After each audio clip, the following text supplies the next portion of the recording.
அதாவது புகழை சேமிக்க முடியும், மரியாதையை நம்ம சேமித்து வைக்கணும், சேமித்து வைக்க முடியும். மரியாதை, புகழ், மதிப்பு, மரியாதையை நம்மளால் சேமித்து வைக்க முடியும். எப்படின்னா, நீங்கள் பணத்தை சேமித்து வச்சிங்கன்னா மதிப்பு, புகழ், மரியாதை எல்லாத்தையும் சேமித்து வச்சதாக தான் அர்த்தம். ஏன்னா உங்கள்கிட்ட பணம் இல்லைன்னா, நீங்கள் பணத்தை சேமித்து வைக்கலை அப்படின்னா, அப்போ உங்களுக்கு பணம் உங்கள் கையில் இல்லை அப்படின்னா உங்களுக்கு மரியாதையும் இருக்காது, புகழும் இருக்காது, யாரும் உங்களை மதிக்கவும் மாட்டாங்க. பணம் இருக்கிற வரைக்கும் தான் உங்களுக்கு பாதுகாப்பு. அப்போது நீங்கள் பணத்தை சேமித்து வைக்கிறீங்கன்னா மரியாதை, புகழ், மதிப்பு, பாதுகாப்பு எல்லாத்தையுமே சேமித்து வைக்கிறீங்க. இப்போ நல்லா வேலை பார்க்குறீங்க, உங்கள்கிட்ட மாதம் ஒரு 50,000 சம்பளம் வாங்குறீங்க, அல்லது 20,000 சம்பளம் வாங்குறீங்கன்னு வச்சுக்கிங்க. நீங்கள் வாங்குகிற சம்பளத்துக்கு தகுந்த மாதிரி உங்களுக்கு ஒரு மரியாதை இருக்கும். நம்ம தான் இவ்வளோ சம்பாதிக்கிறோமே, நல்லா சேமிக்காமல் நல்லா செலவு பண்ணுறீங்க. நீங்கள் சம்பாதிக்கிற பணத்தை நல்லா செலவு பண்ணிடுறீங்க. மாத கடைசி சேமித்தே வைக்கிறது கிடையாது. இப்போ என்னாச்சுன்னா 10 வருஷம் வேலை பார்த்தீங்க, அல்ல 20 வருஷம் வேலை பார்த்தீங்க, மாதம் 50,000-60,000 சம்பாதிச்சிங்க. அந்தந்த மாதம் அப்பப்போ செலவு பண்ணிடுறீங்க. ஒரு சேமிப்பும் கிடையாது. 20 வருஷம் கழித்து உங்களுக்கு வேலை போயிடுச்சு. இப்போ திடீர்னால உங்களுக்கு உடம்பு சரியில்லை, இப்போ வேலைக்கு போக முடியல, உங்களால் வேலையே செய்ய முடியல. இப்போ உங்கள்கிட்ட பணமே இல்லை, நீங்கள் சேமித்தே வைக்கலை. சம்பாதிக்கிற வரைக்கும் மாதம் 50,000-60,000 சம்பாதிச்சிங்க. சம்பாதிக்கிற வரைக்கும் உங்களுக்கு மரியாதை இருந்தது. நல்லா வண்டியில் போயிட்டு வந்தீங்க, பார்க்குறவங்களுக்கு ஏதோ உதவி பண்ணிங்க, எல்லோரும் மதித்தாங்க. உங்கள் குடும்பத்தாருக்கு உதவி பண்ணிங்க, எல்லாருமே மதித்தாங்க. ஒரு 10-20 வருஷமாக நல்லா மதிப்பு மரியாதையோடு இருந்தீங்க, நல்லா சம்பாதிச்சிங்க, புகழையும் சம்பாதிச்சிங்க, எல்லாம் பணத்தை செலவு பண்ணுற மாதிரி நல்லா வாழ்ந்தீங்க. இப்போ கடைசியில் 20 வருஷம் கழித்து உங்களுக்கு வேலை போயிடுச்சு, உங்கள் கையில் பணமே இல்லை. அதாவது உங்களுக்கு உடம்பு சரியில்லைன்னு வச்சுக்கோங்களேன். உடம்பு சரியில்லை, இப்போ வேலைக்கே போக முடியல, ஏதோ சின்ன விபத்து, ஏதோ உடம்பு சரியில்லை, வேலைக்கே போக முடியல. டாக்டர் சொல்லிட்டார் 2 வருஷம் கழிச்சு தான் நீங்கள் வேலைக்கு போகணுன்னு சொல்லிட்டார். இப்போ உங்களுக்கு கையில் சேமிப்பு எதுவுமே இல்லை, பணம் எதுவுமே இல்லை. அப்போ என்னாகும், நீங்கள் உங்களுக்கு மதிப்பு மரியாதை படிப்படியாக குறைஞ்சிக்கிட்டே போகும். ஒரு கட்டத்தில் 2 மாதம் ஆச்சு, வேலை போய் 1 மாதம் ஆச்சு, 2 மாதம் ஆச்சு, இப்போ உங்கள் கையில் பணமே இல்லை. யாருமே உங்களை மதிக்க மாட்டாங்க, உங்கள் புகழ் எல்லாம் குறைஞ்சி போய் கடைசியில் உங்களை ஒரு இகழ ஆரம்பிச்சிருப்பாங்க. உங்கள் கையில் பணமே இல்லை, அதனால் உங்களை மதிக்கவே மாட்டாங்க. வீட்டில் உள்ளவங்களும் சரி, வெளியில் உள்ளவங்களும் சரி. நீங்கள் உங்களுக்கு தேவையான பணத்தை மற்றவங்கள்ட்ட கேட்க ஆரம்பிச்சிங்க. ஒரு 5,000 கொடுங்க, 10,000 கொடுங்க, அப்படி கடன் வாங்க ஆரம்பிச்சிங்க. அப்போ கடன் வாங்கி ரொம்ப கஷ்டப்பட்டு செலவு பண்ணிங்க. இப்போ யாருமே உங்களை மதிக்கிறதே இல்லை. காரணம், நீங்கள் பணத்தை சேமித்து வைக்கலை. நல்லா சம்பாதிச்ச காலத்தில் பணத்தை சேமித்து வச்சுருந்தீங்கன்னா 20 வருஷமாக வேலை பார்த்தீங்க, இப்போ ஒரு 10 லட்சம் 20 லட்சமாக நீங்கள் சேமித்து வச்சுருந்தீங்கன்னா வேலை போன நேரத்தில் உங்களுக்கு உங்கள் கையில் பணம் இருந்திருக்கும். எப்போதும் போல் உங்களை மதிச்சிருப்பாங்க, மரியாதை இருந்திருக்கும். நீங்கள் வேலை போனால் கூட உங்களுக்கு பேங்க் பேலன்ஸ் இருக்குது, பேங்க்கில் சேமிப்பு இருக்குது, 10 லட்சம் 20 லட்சம் உங்களுக்கு சேமிப்பு இருக்குது அப்படின்னா உங்களை மக்கள் உங்களை சுற்றி இருக்கிறவங்க மதிப்பாங்க.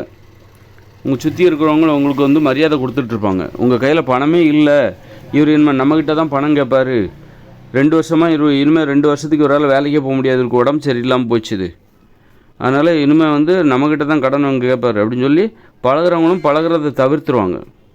ஏதோ பேருக்கு ஒரு 1000-2000 உதவி பண்ணுவாங்க, அதுக்கப்புறம் இல்லைன்னு சொல்லிவிடுவாங்க. யாரும் உங்கள்கிட்ட அதிகமாக பழக மாட்டாங்க. ஏன்னா உதவி கேட்பார். இன்னும் 2 வருஷத்துக்கு அவருக்கு உடம்பு சரியில்லாமல் இன்னும் உடம்பு குணமாகிறதுக்கு 2 வருஷம் ஆகும். அதுக்கப்புறம் தான் அவர் வேலைக்கு போவார், அதுக்கப்புறம் தான் அவர் சம்பாதிப்பார். அது வரைக்கும் அவர் சாப்பாட்டுக்கு ஒன்றும் பண்ண முடியாது. ஏன்னா இது வரைக்கும் அவர் எதையுமே சேமித்து வைக்கல, அப்பப்போ செலவு பண்ணிட்டார் அப்படின்னு சொல்லிட்டு கடைசியில் அவரை யாருமே மதிக்கிறது கிடையாது. இப்போ கடனாக வாங்கிட்டே இருக்கார். மாதம் இவர் வேறு வழியில் இவர் கடன் வாங்கி தான் செலவு பண்ண வேண்டிய நிலைமை. அதனால் முன்னாடி இருந்த மரியாதைங்கிறது இப்போ அவருக்கு இல்லவே இல்லை. அப்போ இதுலேருந்து என்ன தெரியுது, நீங்கள் சம்பாதிக்கும் போது பணத்தை சேமித்து வைக்கணும். சம்பாதிக்கிறது பணத்தை மட்டும் இல்லை, புகழையும் தான். அப்போ பணத்தை சேமித்து வச்சிங்கன்னா அது புகழையும் சேமித்து வைக்கிறதா தான் அர்த்தம். அவசர காலத்துக்கு அந்த சேமிப்பு தான் உங்களுக்கு பயன்படும். உங்களுடைய மரியாதை, சேமிப்புங்கிறது ஒரு மரியாதை. நீங்கள் சேமித்து வைக்காமல் உங்கள் பாட்டுக்கு செலவு பண்ணிங்கன்னா அந்த உங்களுக்கு முடியாத காலத்தில், முதுமை காலத்தில், அல்லது உடம்பு சரியில்லாமல் போச்சு, ஏதோ விபத்து, படுத்த படுக்கை ஆகிட்டீங்க, ஒரு 2-3 வருஷத்துக்கு அவ்வளோதான் அப்படிங்கும்போது நீங்கள் சேமித்து வச்ச அந்த பணம் தான் உங்கள் மரியாதையை காப்பாற்றும். அப்போ நீங்கள் சேமித்து வச்சது பணம் கிடையாது, மரியாதை. நீங்கள் சேமித்து வச்சது வெறும் பணம் மட்டுமல்ல, உங்களுடைய புகழ்.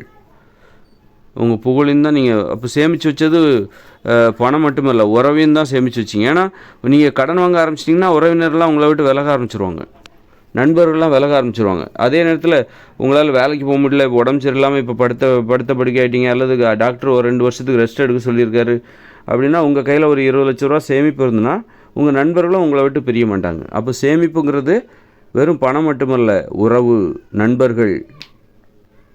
அப்போ சேமிப்புங்கிறது வெறும் பணம் மட்டுமல்ல, அது ஒரு மரியாதை, அது புகழ், மதிப்பு மரியாதை தான் நீங்கள் சேமித்து வைக்கிறீங்கன்னு அர்த்தம். உங்களுக்கு மதிப்பு மரியாதை எப்பவும் வேணும்னா பணத்தை சேர்த்து வைங்க, அதுதான் உங்களுடைய மதிப்பு மரியாதையை எப்பவும் பாதுகாக்கும். அதனால் சேமிப்பு இல்லாமல் சம்பாதிக்கிறத அப்பப்போ செலவு பண்ணிக்கிட்டே இருக்காதீங்க.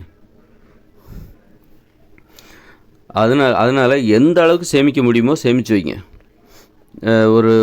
ஒரு பகுதியை சேமித்து வைங்க. எல்ஐசி, இப்படி பல்வேறு வகையில் எல்ஐசி, அப்புறம் நிறைய கொஞ்சம் இப்போ நல்லா படித்தவங்க, விவரமானவங்க பல்வேறு வகையில் சேமிப்பாங்க. கோல்டு வாங்குவாங்க, அப்படி வாங்குவாங்க, அப்புறம் ரெக்கரிங் டெபாசிட்டு, அப்புறம் எல்ஐசி இன்சூரன்ஸு, இந்த மாதிரி பல்வேறு வகையில் சேமிப்பாங்க. அந்த மாதிரி விவரமானவங்க பண்ணுவாங்க.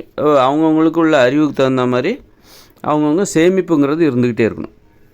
சேமிப்புங்கிறது பல்வேறு வகையில் நம்ம இருந்துக்கிட்டே இருந்தால் அது நமக்கு நம்முடைய மரியாதை என்றைக்கும் பாதுகாக்கும், நம்முடைய புகழை பாதுகாக்கும். நம்ம சேமிக்கிறது பணத்தை மட்டுமல்ல, புகழையும் தான், மதிப்பு மரியாதையும் தான் சேமிக்கிறோம், உறவுகளையும் சேமிக்கிறோம், நண்பர்களையும் சேமிக்கிறோம். எப்போது நமக்கு வேலை போயிடுச்சு அல்லது வேலைக்கு போக முடியாத அளவுக்கு நமக்கு ஒரு சூழ்நிலை ஏற்படுது அப்படின்னா நம்ம வேலைக்கு போகலன்னாலும் சரி, நம்மளை எப்போதும் போல் நம்மளை மதிக்கணும்னா நாம் நமக்கு சேமிப்பு இருக்கணும். சேமிப்பு இருந்தால் தான், நம்ம கையில் பணம் இருந்தால் தான் நம்மளை மதிப்பாங்க. நம்ம கையில் பணம் இருந்தால் தான் மதிப்பாங்க. நீ வேலைக்கு போகலையோ உன் கையில் பணம் இருக்கா அதுதான் பார்க்குறாங்க. வேலைக்கு போனால் தான் உன்னை மதிப்பாங்க அப்படின்லாம் கிடையாது. வேலைக்கு போறியோ இல்லையோ, உங்கள் தாத்தா உனக்காக சொத்து சேர்த்து வச்சுருந்தாலும் உன்னை மதிப்பாங்க. உங்கள் தாத்தா, உங்கள் அப்பா, யார் வேணாலும் உனக்கு சொத்து சேர்த்து வச்சுருக்காங்க, நீ வேலைக்கே போகல, ஆனால் உனக்கு பேங்க்கில் உன் பேரில் நிறைய சொத்து இருக்குது அல்லது பணம் இருக்குது அப்படின்னா உன்னை மதிப்பாங்க. வேலைக்கு போகணுங்கிற அவசியம் இல்லை, உன் கையில் பணம் இருக்கா, நீ வேறு யாரையும் எதிர்பார்க்காம உன் கையில் பணம் இருக்குதா, அப்போது நீ உன்னால் மற்றவங்களுக்கு உதவி செய்ய முடியுமா, பண உதவி செய்ய முடியுமா, எல்லாரும் போல் வாழ முடியுமா, அதுதான் மதிப்பாங்க. வேலைக்கு போனால் தான் உன்னை யாரும் மதிப்பாங்க அப்படின்லாம் கிடையாது. உன் கையில் பேங்க் பேலன்ஸ் இருக்குதாப்பா, நீ யாரையும் எதிர்பார்க்கல, யார்ட்டையும் கடன் கேட்குற நிலமையில் நீ இல்லை, யாராவது கடன் கேட்டால் கூட கொடுக்குற நிலமையில் தான் இருக்க, உங்கள் முப்பாட்டன் சம்பாதிச்சு வச்ச சொத்து கூட நிறையா இருக்குது, வேலைக்கு இன்னும் 2 தலைமுறைக்கு நீ வேலைக்கே போகணுங்கிற அவசியமே இல்லைனாலும் உன்னை மதிப்பாங்க.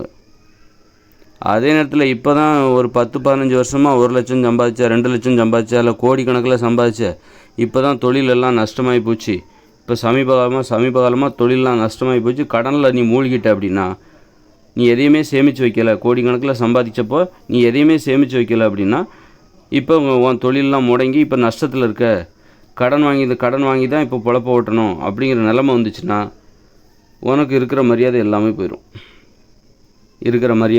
மதிப்பு மரியாதை எல்லாமே போயிடும். உறவினர்கள் எல்லாருமே போயிடுவாங்க. ஏன்னா உனக்கு நிறைய பணம் கொடுத்து உதவ முடியாது, யாராவது 1-2 பேர் தான் நிற்பாங்க, எல்லோரும் போயிடுவாங்க. அப்போது நீ நல்லா கோடிக்கணக்கில் சம்பாதிச்சப்போ நீ சேமித்து வச்சுருந்தேன்னா, கோடிக்கணக்கில் சம்பாதிச்சப்போ அல்ல லட்சக்கணக்கில் சம்பாதிச்சியோ, ஆயிரக்கணக்கில் சம்பாதிச்சியோ, 100-200 சம்பாதிச்சால், கூலி வேலை செஞ்சு 100-200 சம்பாதிச்சாலும் சரி, நீ சேமித்து வச்சிட்ருக்கணும். வேலை எப்போவும் கிடைக்கும்னு வேலை எப்போவும் நம்ம பார்ப்போன்னு சொல்ல முடியாது. முக்கியமாக முதுமை காலத்தில் நம்ம ரிட்டையர்மெண்ட் 60 வயசுக்கு மேலே நம்மளால் வேலைக்கு போக முடியாத சூழ்நிலை ஏற்படும். இங்கே உள்ள வேலைகள் எல்லாமே கடினமாக இருக்குது. அப்போ 60 வயசுக்கு மேலே நம்மளால் வேலைக்கு போக முடியாத சூழ்நிலை ஏற்படும்.